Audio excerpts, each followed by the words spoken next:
저희가 지금 고린도 전서를 읽고 고린도 전서를 상고하고 있습니다.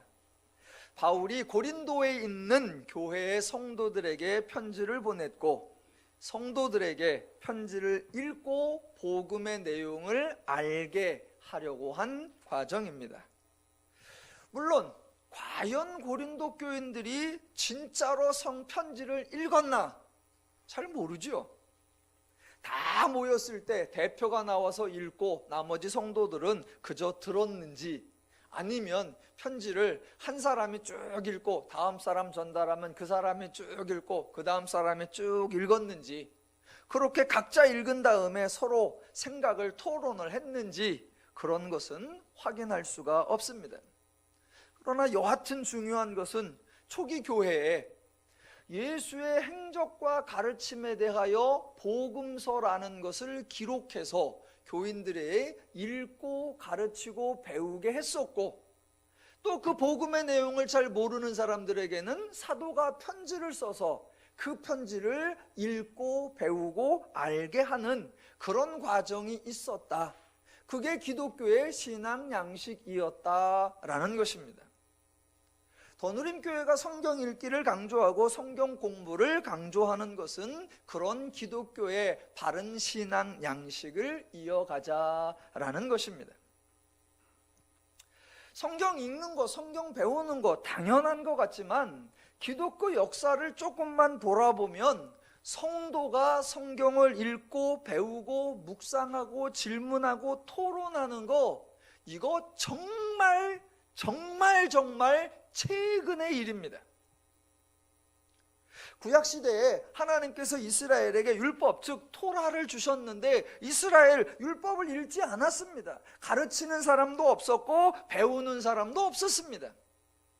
그래서 왕정시대에는 오죽하면 어느 날 성전을 수리하다가 성전 안에서 율법책이 발견되었다, 이런 해프닝도 일어나고, 그렇게 율법책이 발견되어서 읽어보니까 자기들이 행하고 있는 종교 양식과 너무 달라서 놀랬다, 이런 이야기도 성경에 등장합니다. 정말 아이러니한 것은 구약에 하나님이 여호와 신앙을 알려주셨는데 그 여호와 신앙을 의도적으로 왜곡한 종교가 유대교인데, 그 유대교는 율법을 읽게 하고 율법 교육을 강화했다는 겁니다. 유대교에서는 율법을 지키는 것이 복받는 방법이고 상받는 수단이다 라고 생각했기 때문에 율법을 지키게 만들어야 하니까 율법을 읽게 하고 율법을 외우게 하고 율법을 알게 했었습니다. 그래서 예수님 당시에 유대인들은 대부분 율법을 읽었고 율법을 암송했고 율법을 배웠고 율법에 대해 토론했고 율법을 지키려고 애를 썼습니다. 그 유대교의 전통이 초기 교회에 이어져서 복음서를 기록하고 서신서를 기록해서 서로 알게 하고 읽고 배우고 묵상하는 그 기독교 신앙 양식이 자리를 잡은 거예요. 그러니까 하나님 신앙을 왜곡한 유대교에 의하여 말씀이 이어지고 보존되고 전달됐다. 이거 참 아이러니입니다. 자, 그렇게 초기 교회에 복음서와 서신서들이 기록되고 서로 통용되었는데, 그러다가 로마가 기독교를 국교로 삼으면서 기독교의 신앙 양식이 완전히 변해버립니다. 가장 중요한 게 백성들의 언어인 코이네 헬라어라는 그 언어로 복음서와 서신서가 기록되어 있었는데, 당시에 고위 관료들만 쓰는 특별한 용어였던 라틴어로 성경을 번역해버립니다. 그러니까 당시의 백성들은 성경을 이제 읽을 수가 없습니다. 왜? 모르는 글자고 모르는 내용이. 점차 카톨릭이 자리를 잡으면서 미사를 드리는데 그 미사의 모든 순서도 라틴어로 진행하고 미사의 설교도 라틴어로 한번. 그러니까 백성들은 지금 무슨 순서인지를 모르고 무슨 말을 하는지를 전혀 모르게 되어버렸습니다. 말 그대로 종교 행사, 종교 행위가 되어버린 거예요. 그리고 더 나아가서는 아예 백성들은 성경을 소유하는 것도 안 되고 읽어서도 안 된다라고 소유 금지, 읽는 거 금지라는 법을 만들어 버립니다. 그렇게 지낸 세월이 수백 년입니다. 수백 년. 기독교가 늘 성경을 읽으세요, 성경을 배우세요 그랬던 게 아니에요. 성경을 읽지 못하는 언어로 만들어 버리고 아예 소지도 읽지도 못하게 법으로 정해버렸어요. 중세의 기독교, 흔히 카톨릭이라고 하는데 역사상에 보면 카톨릭이 마녀 사냥이라든가 종교 재판 등 어이없는 일들을 하고 그 후에 제국주의의 선봉이 되어서 침략 전쟁과 식민지 약탈의 명분을 제공하는 아주 이상한 일들을 많이 합니다. 그래서 여러 사람들이 기독교의 과거에 대해 만행이라고 분개합니다. 그래서 사람들이 그때 카톨릭이 왜 그랬을까 의아해하는데 사정을 알고 보면 어느 정도 의문이 풀릴 수가 있습니다. 왜 그랬느냐? 성경을 읽은 사람들이 너무나 적고 성경을 묵상하고 성경을 토론하고 성경을 연구한 사람이 거의 없기 때문입니다. 말만 기독교라고 카톨릭의 시대라고 되어 있었지 정작 성경은 다 덮여 있었어요. 그 시대의 사람들 엄밀하게 말하면 기독교가 무엇인지 전혀 몰랐습니다. 다만 그 시대의 권력자들이 기독교를 이용하고 있으니까 태어나 보니까 기독교 세상이 거고 자라나는데 기독교 세상이라 그저 기독교 영역 안에 살고 있었을 뿐이지 기독교가 뭔지 배우지도 않았고 기독교가 타 종교에 대하여 어떻게 다른지 비교해 보지도 않았고 의심해 보지도 않았고 회의를 가져본 적도 없습니다. 그러다가 종교개혁이 일어난 게 1517년인데 종교개혁의 가장 중요한 핵심이 라틴어로 된 성경을 독일어나 영어로 백성들이 읽을 수 있는 언어로 번역했다라는 겁니다. 예, 맞는 말이에요. 그런데 그 종교개혁이 일어난 후에도 일정 기간 동안 대표적인 종교는 개신교가 아니라 여전히 카톨릭이었어요. 그리고 그 카톨릭은 계속해서 라틴어 성경만 사용했고 미사에도 여전히 라틴어만 사용했습니다. 그러니까 종교개혁 이후에도 수백 년 동안 여전히 사람들은 기독교에 대한 내용에 대해서 전혀 몰랐다라는 겁니다. 그러다가 카톨릭에서도 이제 라틴어 성경을 각 나라마다 자국의 언어로 번역해도 되고 각 나라마다 미사를 드릴 때 자국의 언어로 미사를 드려도 된다라고 법이 바뀌는데 그게 언제 바뀌었느냐? 놀라지 마십시오. 1962년부터 1965년까지 제2차 바티칸 종교회의라는 게 생기는데 그 회의에서 결정됩니다.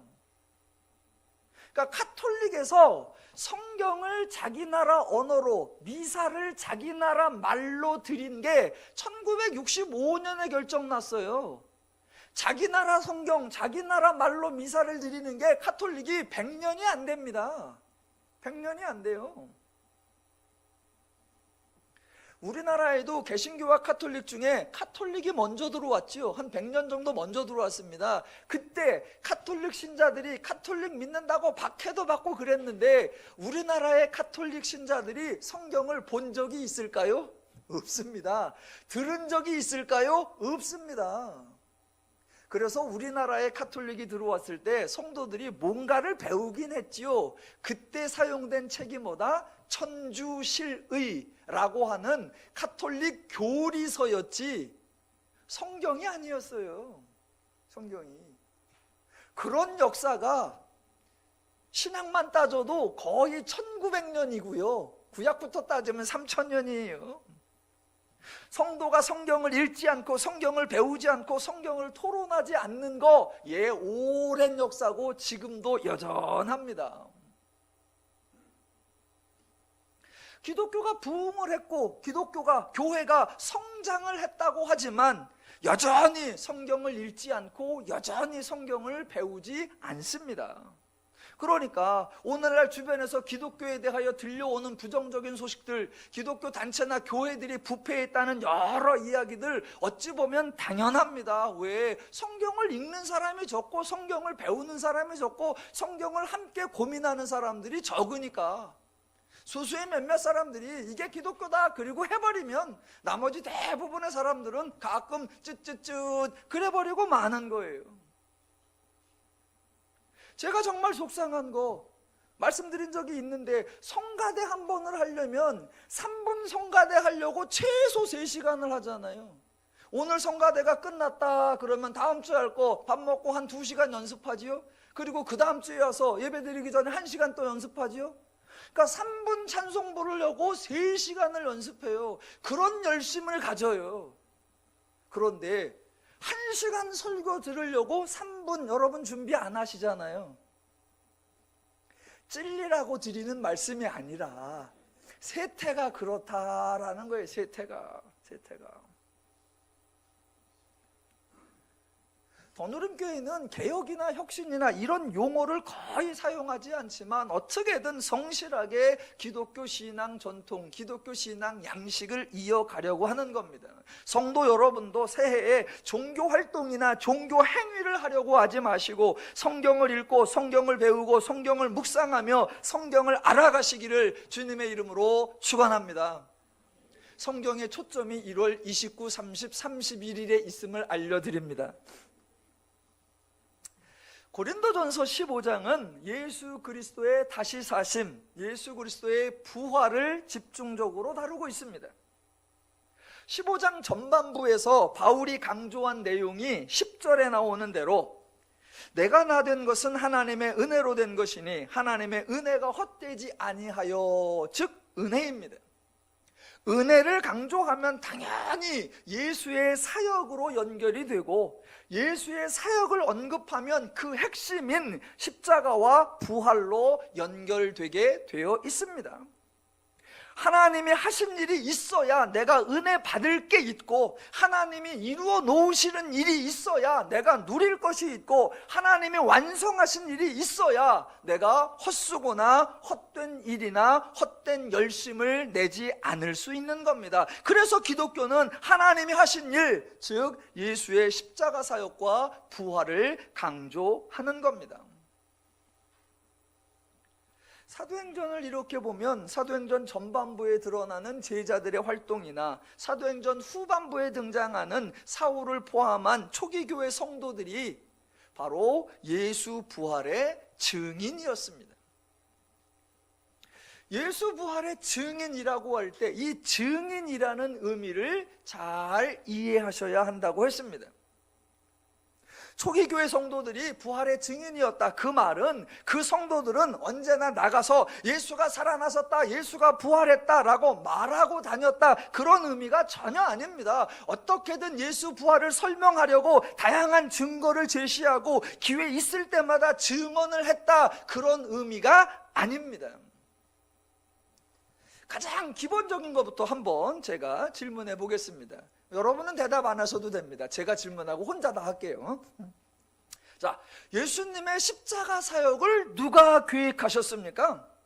예, 당연히 하나님이십니다. 그렇다면 예수님의 사역을 책임지셔야 하는 분이 누구이십니까? 당연히 하나님이십니다. 그렇다면 예수가 부활하셨다는 것을 증명해야 하는 분도 누구이십니까? 당연히 하나님이십니다.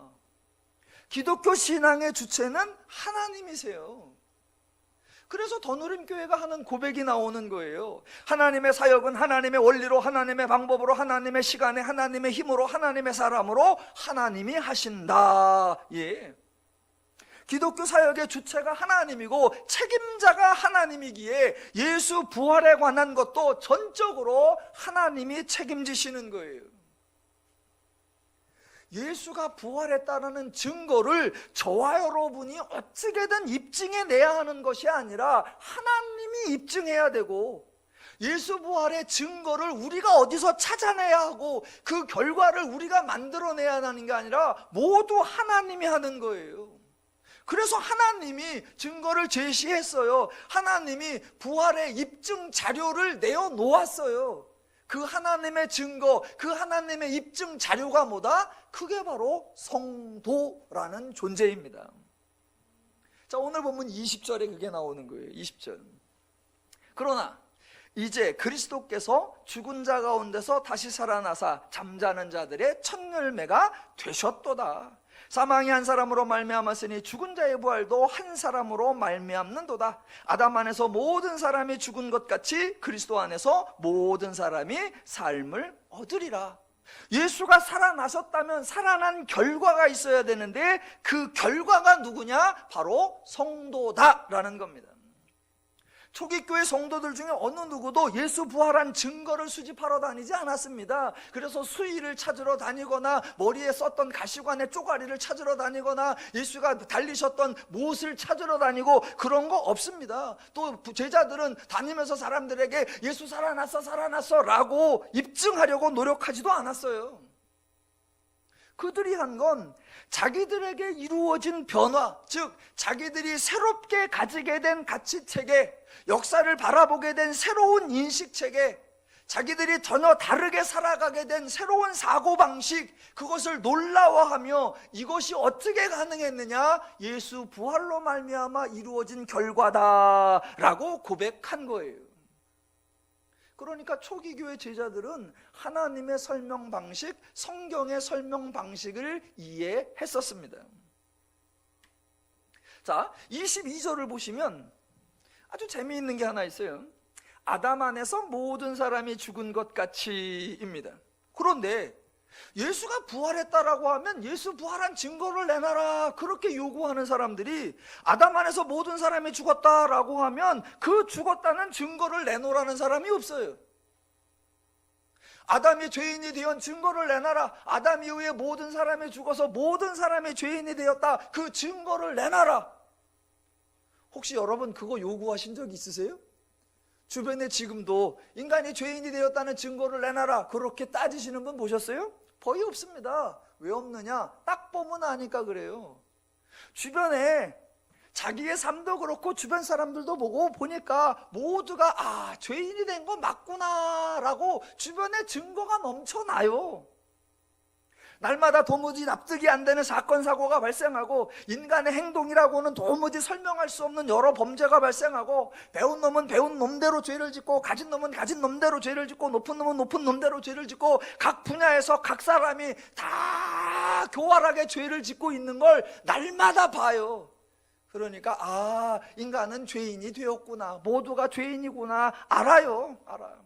그래서 인간들끼리 서로 말하기를 인간이 금수만도 못하다 자기들끼리 얘기하고, 죄인들끼리 역시 머리 검은 짐승은 믿을 게 못돼 서로들 그렇게 얘기해요. 이론상으로는 인간이 성선설이냐 성악설이냐 구분할 수 있지만 결과적으로는 모두가 악한 모습, 모두가 패역한 행동을 하고 있어서 모두가 죄인이라는 거 인정하고 있습니다. 어느 누구도 아담이 따먹었다는 선악과 내 앞에 가져와봐 그렇게 요구하는 사람이 없어요. 인간이 죄를 지었고 자신이 죄를 짓고 있는 그 모습이 우리가 죄인이구나 라는 증거물이기 때문에 증거를 요구하지 않습니다. 그런데 인간이 참으로 교활한 것이 자신의 행동에 대해서는 결과를 보고 증거를 요구하지 않으면서 하나님이 행하신 행동에 대해서는 결과가 있음에도 불구하고 그 결과를 인정하지 않고 증거를 요구합니다. 그런 죄인들의 요구에 대해 하나님이 제시하신 증거가 바로 성도라는 존재, 새로운 피조물, 성도들이 죄인과는 다르게 사는 삶, 그것이었습니다. 하나님은 죄인들의 한계를 아시기에 죄인들과 논쟁하지 않았고 바울도 죄인들의 교활함을 알기에 죄인들을 설득하려고 애쓰지 않았습니다.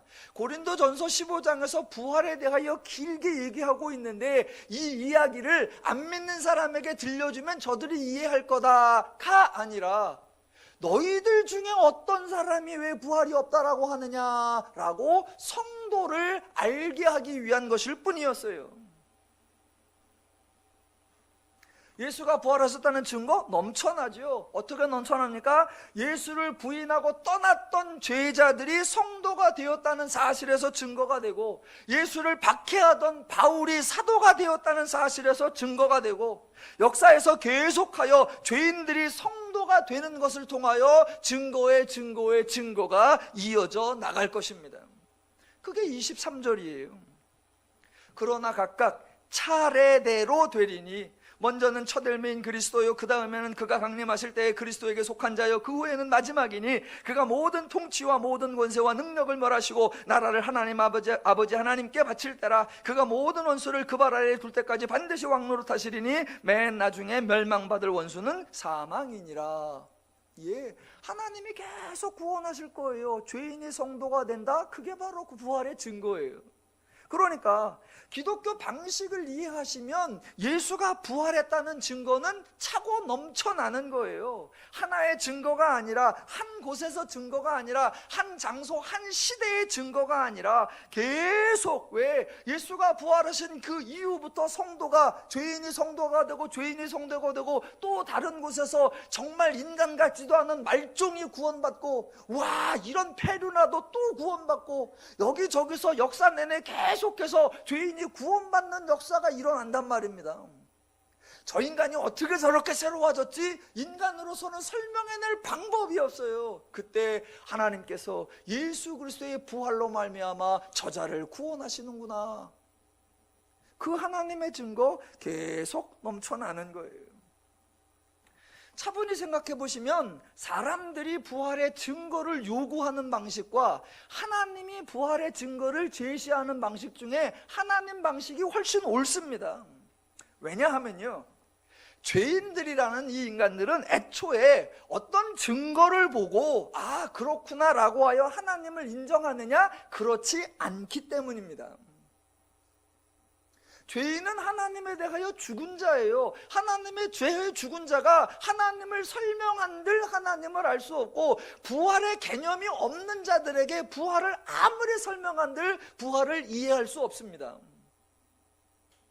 그래서 증거가 확보되면 이해가 되는 게 아니라 구원을 받고 나면 그때서 납득이 되는 거, 그게 기독교의 방식이에요. 한번 확인해보고 상상을 한번 해보십시오. 예수가 사역을 하실 때 이미 많은 이적과 기적을 행하셨습니다. 그래서 사람들이 다 놀랬어요. 오죽하면 자기 입으로 말하기를, 와, 역사 이래로 맹인이 눈을 떴다라는 것을 들어본 적이 없다, 그러기도 했었고요. 와, 이거는 사람이 행한 일이 아니다, 그런 이적과 기적 많이 있었습니다. 그 말을 한 사람들조차 예수를 믿지 않았어요. 단지 유대교의 관원들이나 제사장들이나 율법사들만 안 믿은 게 아니라 모든 사람이 예수를 인정하지 않았습니다. 예수님의 이적과 기적을 본 사람, 예수님의 은혜를 받은 사람 한둘이 아니었죠.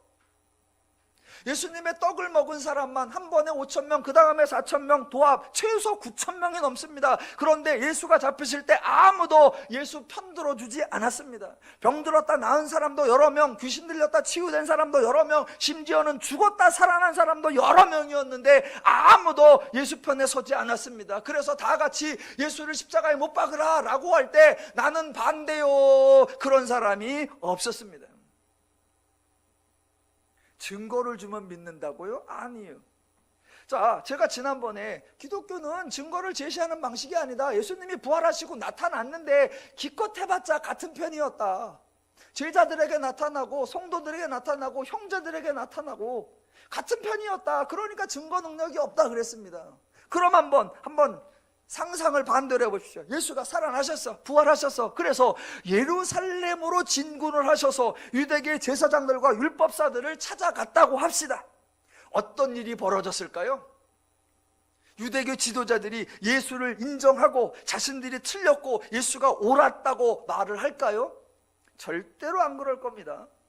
또 빌라도의 궁전으로 가서 빌라도 나와, 빌라도 안에 나와, 로마 병사들 다 모여, 그래놓고 나 채찍질한 놈 너 나와, 내 흉포 제비 뽑기해서 가져간 놈 너 나와 라고 골라내면 군병들이 아유 미안하다고 그렇게 할까요? 절대로 그렇지 않습니다. 어떻게 했을 것 같아요? 자, 예수님이 로마 군병들이 있는 데로 딱 갔습니다. 그러니까 예수가 딱 나타났어요. 사람들이 어떻게 할까요? 군병들이 이렇게 딱 보니까 예수가 왔어요. 그러면 예수를 보고 놀래는 게 아니라 자기들끼리 대화를 이렇게 하는 겁니다. 아, 겉봐. 지난번 예수 십자가 달렸을 때 창으로 찍을 때 내가 여러 번 더 찍자 그랬지. 그 다음에 죽었는지 안 죽었는지 확실하게 죽여야 하니까 다리 분지르자 그랬지. 그랬는데 뭐 이 정도면 죽었으니까 다리는 분지르지 말자. 겉봐, 설 죽으니까 겨우잖아. 그리고 내가 그때 뭐라 그랬어? 죄인들은 최소 평균적으로 9시간에서 12시간 매달려 있는 건데 예수가 6시간 만에 죽으니까 이거 안 죽었을 가능성이 있다. 그러니까 에버리지 9시간 가든가 요건 조금 더 잔인하니까 요건 조금 더 문제가 많으니까 15시간 정도 두자고 그랬지. 설 죽이니까 살아와가지고 지금 저러는 거 아니야.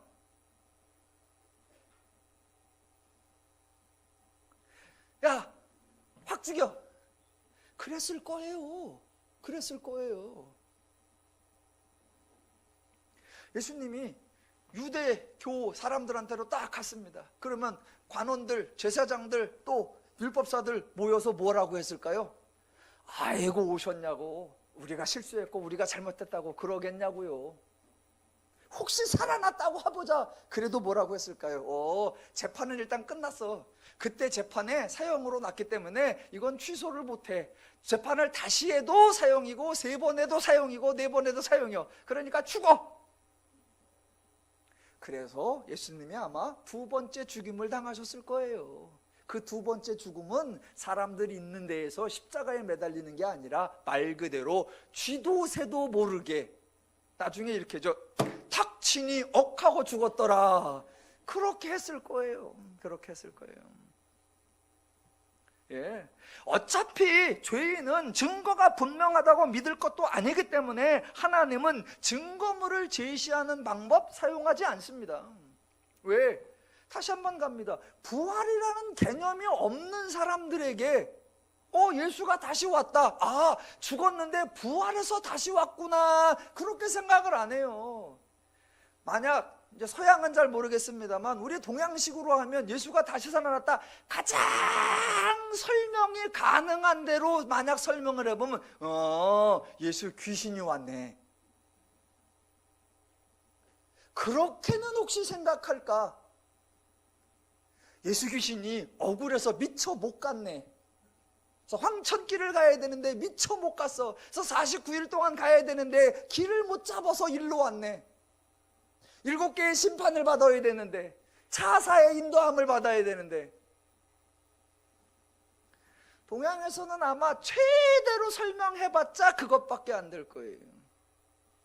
그러니까 성경은 예수 부활의 증거를 명확히 여러분이 그 부활을 증언하고 다니십시오. 그렇게 안 한단 말입니다.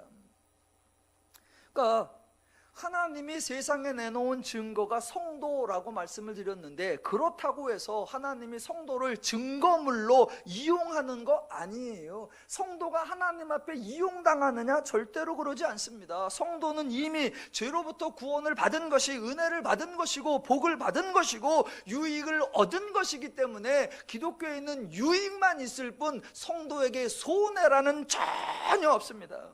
또 하나님이 성도에게 너 내가 세운 증거물이니까 세상에 가서 증거를 내보여 라고 몰아세우느냐? 절대로 그렇지 않습니다.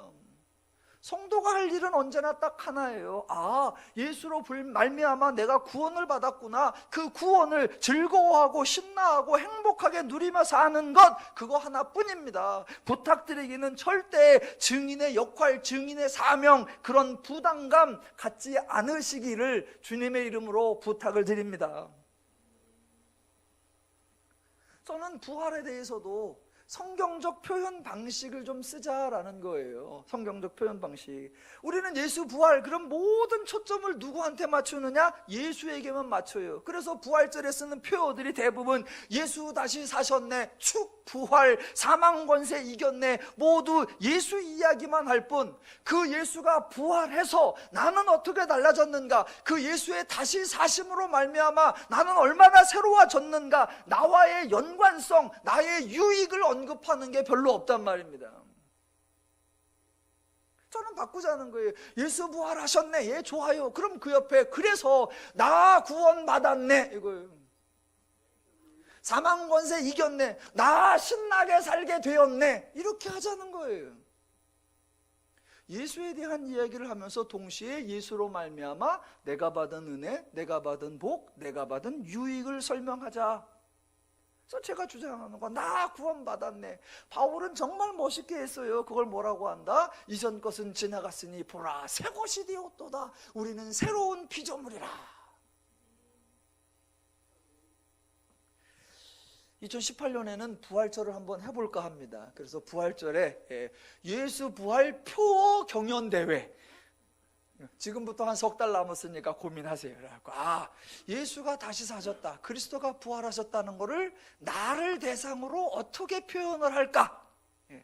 그거 경연대회가 오고 할 테니까 지금부터 잘해서 준비해 놓으세요. 그래가지고 제가 이 설교를 준비하면서 올해 부활절이 언젠가 따져보니까 부활절이 4월 1일 해필 만우절이요. 그래서 금년도에는 부활절에 아무리 예수가 부활하고 내가 구원받았다고 설명해도 믿을 사람이 아무도 없을 것 같아. 그래서 올해 그 표 대회는 취소입니다. 예, 은혜가 나오면 십자가 사역이 나오고, 십자가 사역이 나오면 부활 얘기가 나오고, 부활에 나오면 증거가 있는데 증거가 누구냐? 구원받은 성도예요. 그래서 저희 교회가 더 누림 교회인데, 그럼 성도가 뭐하냐? 그렇게 은혜 받고 구원받고 복 받았으니 은혜를 누리자라고 하는 겁니다. 그런데 이 누린다는 표현이 자주 오해를 받아요. 자주 오해를 받아. 자, 이제 누림을 설명하기 위해서 기독교가 구원을 얘기한다 그러면 최소한 두 가지 질문이 나와야 돼요. 구원, 그럼 첫 번째, 어디로부터의 구원이냐? 그럼 두 번째, 어디로 향한 구원이냐? 이 두 가지가 언제나 나와야 합니다. 그래서 첫 번째 질문, 기독교가 구원을 얘기하는데 기독교는 어디로부터의 구원 또는 무엇으로부터의 구원이냐라는 겁니다. 그때 대답은 죄로부터의 구원입니다. 절대로 가난으로부터의 구원, 무지로부터의 구원, 질병으로부터의 구원, 사회적 억압으로부터의 구원, 편견으로부터의 구원 아닙니다. 물론 살다 보면 가난이나 무지나 질병이나 억압이나 편견 등이 삶을 고통스럽게 하는 요소이기도 합니다. 그러나 그런 요소들은 인간의 노력으로 벗어날 수 있는 다양한 수단과 방법이 존재합니다. 존재해요. 예수님께서 구체적으로 먹을 것이 없는 자들에게 먹을 것을 주고, 병든 자들을 치유해 주고, 사회적 약자들의 동료가 되어주고 친히 가르쳐 주신 적이 있기는 합니다. 그러나 오병이어를 먹었던 사람들 그 다음날에 또 먹을 것을 구하러 다녔고, 병에서 치유된 사람들 아마 다른 병에 걸렸을 것이고, 억압에서 해방된 사람 도리어 다른 사람을 억압하는 위치에 있었을 수도 있습니다. 예수님이 하신 그런 사역들은 하나님의 자비, 하나님의 긍휼, 하나님의 능력을 계시하는 수단이었지 그 자체가 인간 문제를 해결한다 그런 의미가 아니었습니다. 그래서 그 많은 이적과 기적이 있었지만 십자가 사역이 없다 그러면 예수 사역은 아무 의미가 없어요. 예수 사역의 결론은 십자가와 부활입니다. 그것이 바로 사망 권세를 이기는 거였고 죄를 이기는 거였습니다. 구원받기 전에는 사람들은 죄 문제가 중요한 줄 모릅니다. 그러니까 은혜 받기 전에, 구원받기 전에는 모든 문제가 가난이나 무지나 질병이나 억압이나 편견 등 그게 심각한 문제라고 생각을 해요. 그런데 은혜를 받고 난 후, 구원을 받고 난 후에 죄를 배우고 나서는 인간 문제의 가장 본질이 죄고 도무지 해결할 수 없는 방법이 죄구나 라는 걸 깨닫게 되고, 그때 되면 내가 죄로부터 구원받은 게 정말 고맙고 정말 감사한 거구나 감격하게 되어 있습니다. 가난했던 사람들 인생 살다 보면요, 오르막이 있으면 내리막이 있고요, 내리막이 있으면 오르막이 있고요, 높다가 낮아지고 낮바다 낮아지다 높아지다 그런 거 많아요. 그래서 지금 힘든 것 같은데 나중에 보니까 이게 약이 되는 것도 있고 전화위복이 되는 거 있고 새옹지마 되는 거 많아요. 그런데 은혜를 받고 구원을 받고 보면 그런 인간의 상황과 관계없이 죄라는 것이 얼마나 우리를 곤고하게 했고, 죄라는 것이 얼마나 우리 서로를 아프게 했고, 죄라는 것이 얼마나 우리를 힘들게 했나, 그리고 그 죄는 스스로 해결할 방법이 없었구나 알아갈수록 하나님의 은혜가 고맙고 하나님의 사랑이 고맙고 하나님이 감사한 거예요. 그래서 사도행전을 보시면 제자들이나 사도들이 예수님 때문에 가난을 벗어났다, 무지를 벗어났다, 질병을 벗어났다, 억압에 벗어났다, 그래서 감사하다, 그런 표현이 단 한 번도 나오지 않습니다. 실제로 구원받은 제자들이나 사도들은 가난, 무지, 질병, 억압, 편견 이런 것들은 심하면 심했지 개선된 것이 아니었습니다. 그러나 그들은 감사했어요. 왜? 인간의 가장 큰 문제, 그리고 도무지 스스로 해결할 수 없는 문제, 그 죄로부터의 구원을 하나님이 이루어 주셨기 때문에.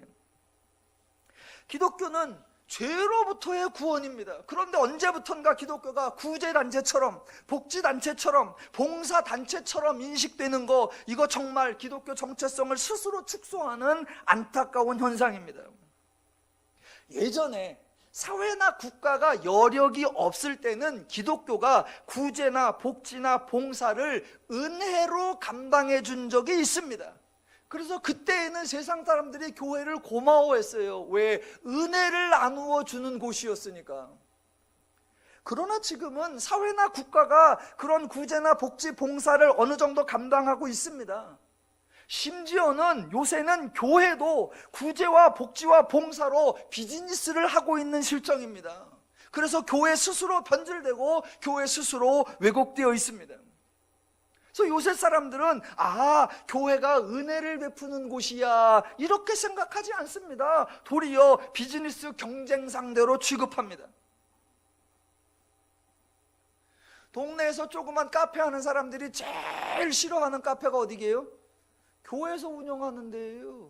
왜? 자기들은 인건비 하나 아끼려고 자기가 모든 일을 다 내가면서 애써가고 하는데, 교회는 교회 공간 큼지막한 데다가 교회 성도님들 열정페이로 그냥 다 갖다 써가지고 경쟁이 되질 않아.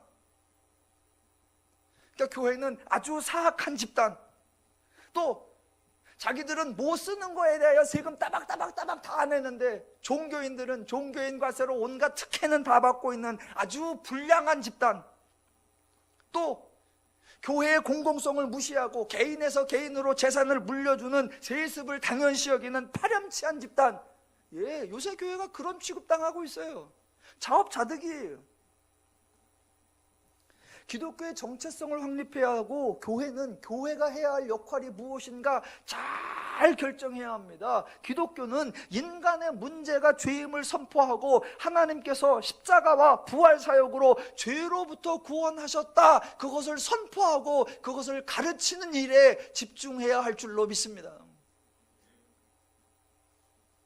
그렇게 기독교가 죄로부터의 구원이면, 두 번째 문제, 그러면 어디를 향한 구원이냐? 애굽에서 나온 것이 끝이 아니라 가나안에 들어가야 했던 것처럼 죄로부터 나오는 것이 아니라 새로운 곳으로 들어가는 구원이 언급해야 합니다. 그래서 어디를 향한 구원이냐? 대답은 하나님께로 향한 구원입니다. 그래서 성도는 하나님을 배우고 알고, 그래서 하나님의 마음과 심정과 원리와 개념과 방법을 가지셔서 성도가 생각할 때마다 판단하고 결정하고 행동하는 그 모든 것에 하나님의 가치체계, 하나님적 사고방식, 그것이 작동을 해야 합니다. 모든 사람들은 태어나면서부터 저절로 죄를 배워요. 태어나면서 보는 게 죄요, 듣는 게 죄요, 해는 게 죄요. 온 주변에 죄가 충만하니까 그저 살아있는 모든 순간에 죄에 대하여 성장하며 죄로 충만해요. 그래서 죄에 익숙해요. 구원받았다고 해서, 죄로부터 구원받았다고 해서 그 순간에 죄적 사고방식이 싹 빠져나가느냐? 아니요. 성도로 구원받았다고 해서 하나님의 사고가 완벽하게 이식되느냐? 아니요. 죄에게서 하나님에게로 소속이 바뀌고 죄인에서 성도로 존재가 바뀌었지만, 그 성도의 가치체계, 사고방식, 인식체계는 여전히 죄에 머물러 있습니다. 그래서 성도가 된 후에 성경을 읽고 성경을 배워서 하나님을 알고 하나님의 마음과 기준과 원리를 알아서 하나님적 사고방식, 하나님적 가치체계, 하나님적 인식체계 새로 습득해 가야 하는 것입니다. 구원에 대한 첫 번째 질문이 어디로부터의 구원이냐? 죄로부터의 구원. 두 번째 질문, 어디를 향한 질문이냐? 하나님을 향한 구원. 그럼 세 번째가 나오는 거예요. 그러면 구원받은 사람이 누리자라고 하는데 도대체 무엇을 누리느냐라는 거예요. 이 더누림교회가 더누림의 누림을 여러분이 설명을 잘 하셔야 됩니다. 만약 세상에서 누리자라고 하면 세상 사람들은 이렇게 말해요. 누리자고 그거 돈 있는 사람, 시간 있는 사람, 백 있는 사람, 여유 있는 사람들 얘기구만. 아니 뭐 누리려면 누릴 만한 상황이 되고 누릴 만한 여유가 있어야지 라고 푸념을 합니다. 예, 맞아요. 만약 더누림교회가 강조하는 누림이 돈이든 시간이든 여유 있는 사람들이 편안히 사는 것, 그것을 의미한다면 제 생각에는 더누림교회에 누릴 만한 사람이 한 분도 없어요. 제가 여러분의 재산 등록을 일일이 다 모르지만 딱 봐도 알아. 네. 딱 봐도 알아. 혹시 왜 나는 돈 좀 있어? 그렇게 자부하실 분 계세요? 요새 누가 먹고 사는 거 걱정을 해? 나는 뭐 그런 거 전혀 신경 쓰지 않아. 그렇게 떵떵 부릴 분 계십니까? 만약 그런 기준을 적용해서 누림을 말한다면 누림을 주장하고 누림을 강조하는 저부터 대상이 안 됩니다. 저는요 집도 없고요, 저는요 노후 대책도 없어요. 지금도 전세 대출 낀 전세고요, 예, 국민연금도 없어요. 아유 그래도 직업이 좋은 거잖아요. 직업이요? 저 계약직이에요. 그거 1년 남았어요. 세상적 기준을 가지고 누림을 언급한다면 부활하신 예수님도 제자들한테 찾아와서 평안하냐? 요따위 질문을 하시면 안 되는 거였어요. 물론 기본적인 얘기는 맞아요. 누림, 누릴 만한 상황이 돼야 되고 누릴 만한 내용이 있어야지. 예, 맞습니다. 그 말이. 그러니까 기독교에서 누리자라고 하면 누구에 대한 얘기냐? 하나님의 마음이 있는 사람, 하나님의 심정이 있는 사람, 하나님의 원리가 있는 사람들, 성도들의 이야기입니다. 그럼 성도는 무엇을 누리느냐? 하나님의 마음을 누리고 하나님의 심정을 누리고 하나님의 능력을 누리는 줄로 믿습니다. 질문해 보겠습니다. 구원 받으셨죠? 은혜 받으셨죠? 하나님의 성령 받으셨죠? 다음 질문, 받으신 거 버리지 않고 지금도 가지고 계시죠? 예, 그렇다면 받으셨고 지금도 가지고 계시다면 누리셔야죠. 그래서 성도가 받은 구원을 누리는 거, 하나님의 은혜를 누리는 거, 하나님의 복을 누리는 거, 그게 더누림교회가 주장하는 하나님의 은혜를 누리자예요. 그 하나님의 은혜를 누리는 모습을 가장 잘 표현한 게 31절이에요.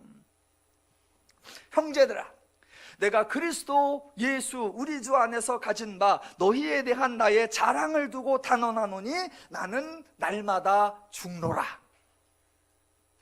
아니 누리자니 왜 갑자기 또 죽자는 얘기요? 예, 아마 기독교에서 믿음 좀 있다고 하시는 분들, 열심 좀 있다고 하시는 분들이 자주 사용하는 표현, 그러나 의미가 왜곡된 대로 사용되는 표현 중에 하나가 나는 날마다 죽노라입니다. 여러분, 표현에 속으시면 안 돼요. 나는 날마다 죽노라. 예, 표현이 너무 멋있어요. 실제로 죽는 사람은 거의 없지만 대단한 믿음의 소유자처럼 엄청난 충성을 하는 사람처럼 표현됩니다. 그래서 그 구절대로만 하면 마치 기독교의 대표적 마인드가 희생정신인 것처럼, 인간이 수고해서 하나님을 영화롭게 할 수 있는 것처럼 착각을 유발할 수 있는 표현이에요. 그런데 나는 날마다 죽노라, 이 표현은 인간의 목숨하고는 아무 관련이 없는 의미입니다. 그러니까 이 구절을 표현해놓고 나는 죽도록 충성한다, 나는 죽을 각오로 헌신한다, 나는 죽을 만큼 일한다, 이런 표현을 써서는 안 됩니다. 나는 날마다 죽노라인데 목숨과 관련된 표현이 아니라면 도대체 무엇에 대하여 죽는다는 말인가 확인을 하셔야 돼요. 나는 날마다 죽노라. 무엇에 대하여 죽는 거예요? 죄에 대하여 죽노라. 그런 의미입니다. 성도에게는 언제나 두 마음, 두 원리, 두 속성이 있습니다. 하나는 예전부터 자리 잡고 있던 죄의 마음, 죄의 원리, 죄의 속성이고, 또 다른 하나는 구원받은 후 새롭게 배워가는 하나님의 마음, 하나님의 원리, 하나님의 속성입니다. 이 두 원리 중에 무슨 일을 하든, 무슨 생각을 하든, 무슨 판단을 하든, 결정을 하든, 행동을 하든 두 마음 중에 하나, 두 원리 중에 하나, 두 속성 중에 하나로 해야 하는데, 그때마다 바울은 나는 날마다 죄에 대하여 죽노라 라고 고백한 겁니다. 그러면 반대 표현을 여러분이 생각하셔야 돼요. 조금 아까 부활에 대해서 예수를 주어로 표현하면 예수 다시 사셨네, 그 부활을 나를 주어로 표현하면 나 구원받았네 라고 했던 것처럼, 나는 날마다 죽노라, 죄를 대상으로 표현하면 나는 죄에 대하여 날마다 죽노라. 그러면 반대로 표현하면 어떻게 돼요? 나는 하나님에 대하여 날마다 사노라. 이렇게 표현을 해야죠. 죽는 것으로 끝이 나면 안 됩니다. 죽었으면 살아나야 해요. 죽는 것과 사는 것 중에 뭐가 강조되어야 되느냐? 살아나는 거요. 그러니까 바울은 나는 날마다 죽노라 라고 말했어요. 그렇게 말할 수 있었던 것은 죽는 것이 죽는 것으로 끝나지 않는다는 것을 알았기 때문이고, 죽으면 살아난다는 것을 알았기 때문이고, 심지어는 죄에 대하여 죽었는데 하나님에 대하여 살아난다. 다른 표현으로 나쁜 것에 대하여 죽었는데 더 좋고 유익한 것으로 살아난다. 그것을 알았기 때문에 가능한 거예요. 얼마나 쉬워요. 죄를 죽였더니 하나님으로 살아나? 와, 불의를 죽였더니 의로 살아나? 와, 거짓을 죽였더니 진리로 살아나? 그러면 나는 매일 죽어야지, 일부러 죽어야지, 자꾸 죽어야지. 왜? 죽으면 유익한 것으로, 죽으면 좋은 것으로, 죽으면 값진 것으로 안 할 사람이 있나요? 그러니까 바울은 너무나 자연스럽게 나는 날마다 죽노라, 반대로 나는 날마다 살지롱, 이렇게 한 거예요.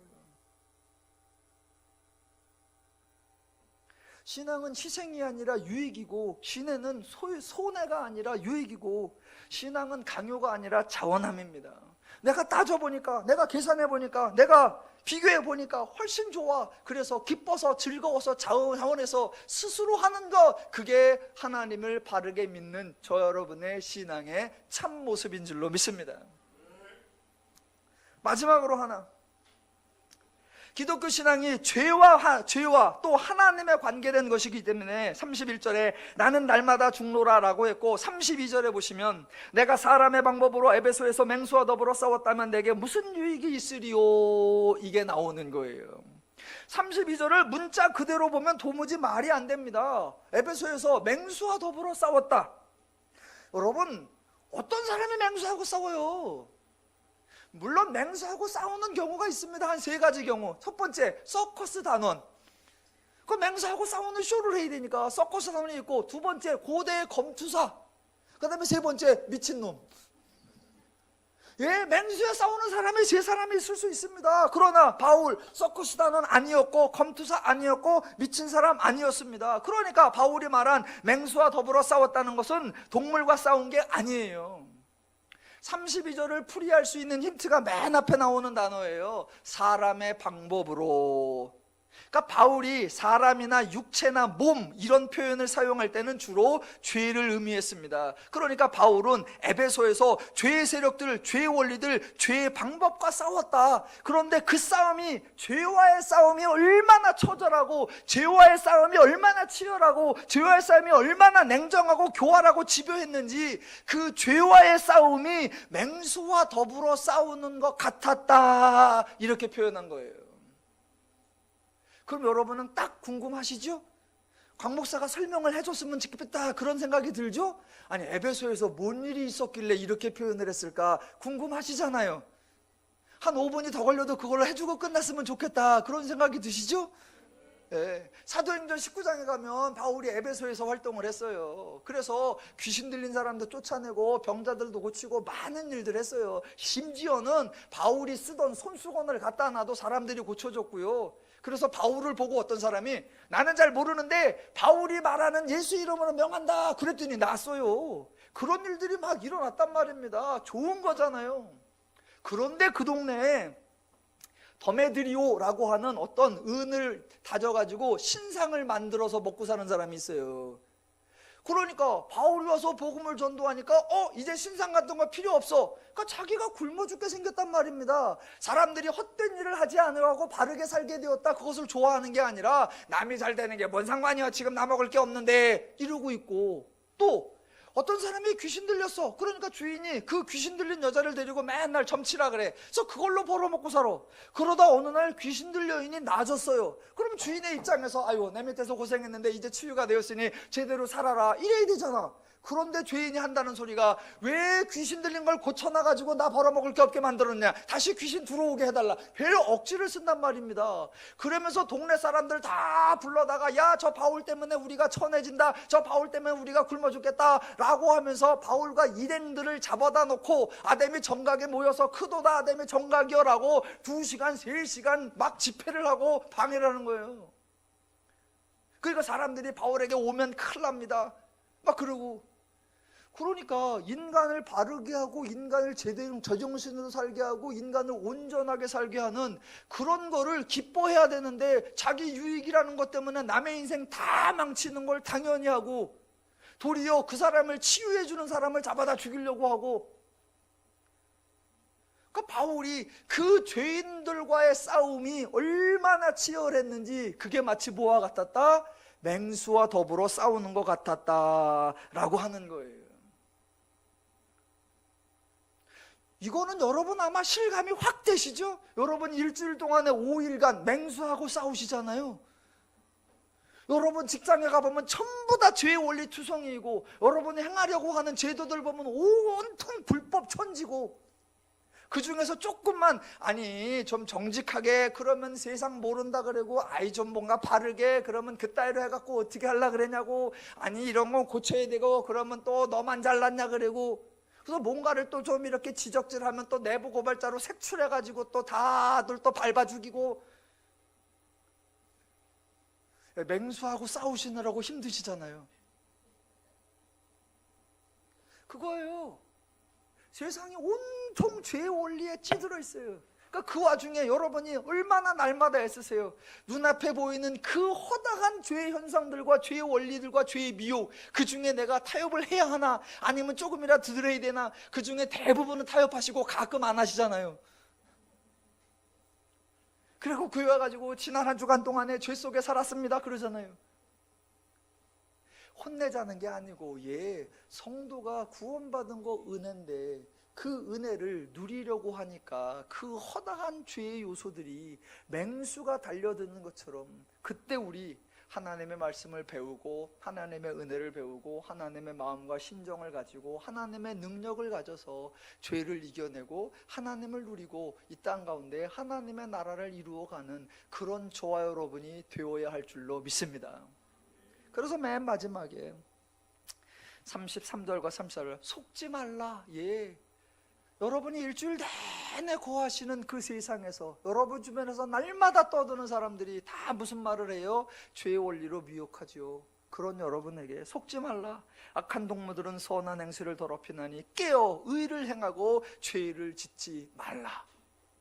부활에 관한 얘기를 쭉 해오다가 몸에 대한 얘기로 끝나는 게 아니라 죄를 짓지 말라로 끝납니다. 그러니까 부활은 몸이 살았나 죽었냐 그것도 중요하지만 더 본질적, 우리가 죄에 대하여 죽고 하나님에 대하여 살았으니 그 성도로 하나님의 은혜를 누리며 살자. 2018년 올 한 해는 죄에게 속지 마시고 죄에 대하여는 죽고 하나님에 대하여는 살아서 하나님의 복락을 풍성히 누리며 사시기를 주님의 이름으로 축원합니다.